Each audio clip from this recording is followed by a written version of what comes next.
গতকালকে আমি 3 থেকে 4টা রান্না করে রেখেছিলাম। তারপর টুকটাক অনেক কিছু করেছিলাম, বাসাটা একটু ডিপ ক্লিন করেছিলাম। চিন্তা ভাবনা এমন ছিল যে আজকে তেমন কিছুই করব না, আজকে সারাদিন একটু রেস্ট করব। আমার বাসায় কিন্তু ননদ শাশুড়ি কিছুই নেই, তারপর বসে থাকলে আমার নিজেরই হচ্ছে পেটের ভাত হজম হবে না। এই যে যেমন আজকে সকাল থেকে উঠার পর বারবার চিন্তা করতেছিলাম যে কি করব, কি কাজ গুছিয়ে রাখবো। তারপর চিন্তা করলাম আমার জামাইয়ের হচ্ছে ডিম পিঠাটা বা বিস্কিট পিঠাটা অনেক বেশি পছন্দের, আমার মেয়েও এটা অনেক হচ্ছে পছন্দ করে খায়। আর আমি নিজে হচ্ছে বানালে একেবারে হচ্ছে অনেকগুলো বানিয়ে রাখি। তো যেই কথা সেই কাজ, একেবারে হচ্ছে 5টা ডিম ফেটিয়ে হচ্ছে ময়ান করে নিয়েছি, মানে হচ্ছে গিয়ে ডোটা একটু বানিয়ে নিলাম। তারপর এই তো হচ্ছে বিস্কিট পিঠা বানানো শুরু করেছি। আমি যখন এই পিঠাটা অন্য কারোর জন্য বানাই তখন হচ্ছে আমার কাছে কুকি কাটার আছে, সেই কুকি কাটার দিয়ে সুন্দর করে হচ্ছে শেপ দিয়ে বানাই, ওইটা অনেক ঝামেলা, তখন দেখা যায় 2-3টা ডিমের বেশি বানাই না। তবে এই পিঠাটা যারা বানায় তারা জানে যে এই পিঠাটা বানাতে কতটা ভেজাল, আবার সহজ করলে ততটাই সহজ। এই যে যেমন আমি হচ্ছে একেবারে লম্বা লম্বা করে কেটে জাস্ট হচ্ছে এইভাবে করে কেটে নিচ্ছি, তেলে ভেজে হচ্ছে একেবারে বয়ম ভরে রেখে দিব।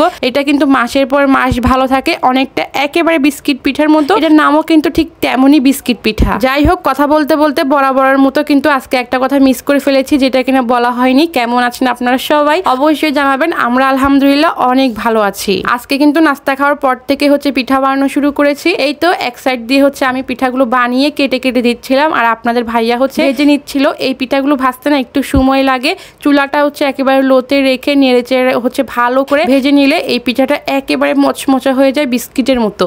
আর এই পিঠাটা যদি একটু ফুল পাতা করে বানানো যায় দেখতে কিন্তু অনেক বেশি সুন্দর লাগে। বাট যেহেতু বাসায় হচ্ছে খাবো আর বেশি করে বানাবো, ওই জন্য হচ্ছে নর্মাল ভাবে বানাইছি। আর আমি বাসায় জন্য যখনই বানাই তখন হচ্ছে এরকম করে জাস্ট কেটে কেটে নিই। আর এই তো দেখেন, এটা কিন্তু এই যে ঝুড়িটা এটা কিন্তু অনেক বড় ছিল। তো যাই হোক, এগুলো হচ্ছে ঠান্ডা করে বয়ম করে রেখে দিব, একেবারে 2 মাসের মতো চলে যাবে। যাই হোক, কাজ যেহেতু নাই একটা কাজ করে রাখলাম, যেটা না করলেও হতো, এরই নাম হয়তো সংসার জীবন, তাই না? তো যাই হোক, তারপর হচ্ছে আমরা একটু বাজারে গিয়েছিলাম, বেশ কিছু বাজার নিয়ে এসেছি। এখানে হচ্ছে বনফুল থেকে একটা হচ্ছে রোল আর একটা হচ্ছে সমোসা নিয়ে এসেছে ফ্রোজেন। দামটাও মোটামুটি আমার কাছে কমই লেগেছে, একটা ছিল 100 টাকা, একটা ছিল 120 টাকা। কাজী ফার্মের যেগুলো পাওয়া যায় সেগুলো কিন্তু অনেক বেশি দাম থাকে, আর পিসগুলো অনেক অনেক ছোট থাকে। তো আমার কাছে সেখান থেকে মনে হয়েছে এটা অনেক ভালোই। আর এগুলো যেহেতু আমার ঈদের পরেরই ভিডিও, বাসায় তেমন কোনো বাজার ছিল না আর তেমন কোনো হচ্ছে ফলও ছিল না। আপনাদের ভাইয়া একসঙ্গে অনেকগুলো ফল নিয়ে এসেছে, আমাদের কাছে তো এগুলো অনেকগুলোই। এখানে টুকিটাকে আরো কিছু নিয়ে এসেছে, বনফুলের হচ্ছে রুটি, তারপরে একটা মিঠাই থেকে বন নিয়ে এসেছে। এই বানটা খেতে আমার মেয়ে অনেক বেশি পছন্দ করে। সবজি নিয়ে এসেছে পেঁপে,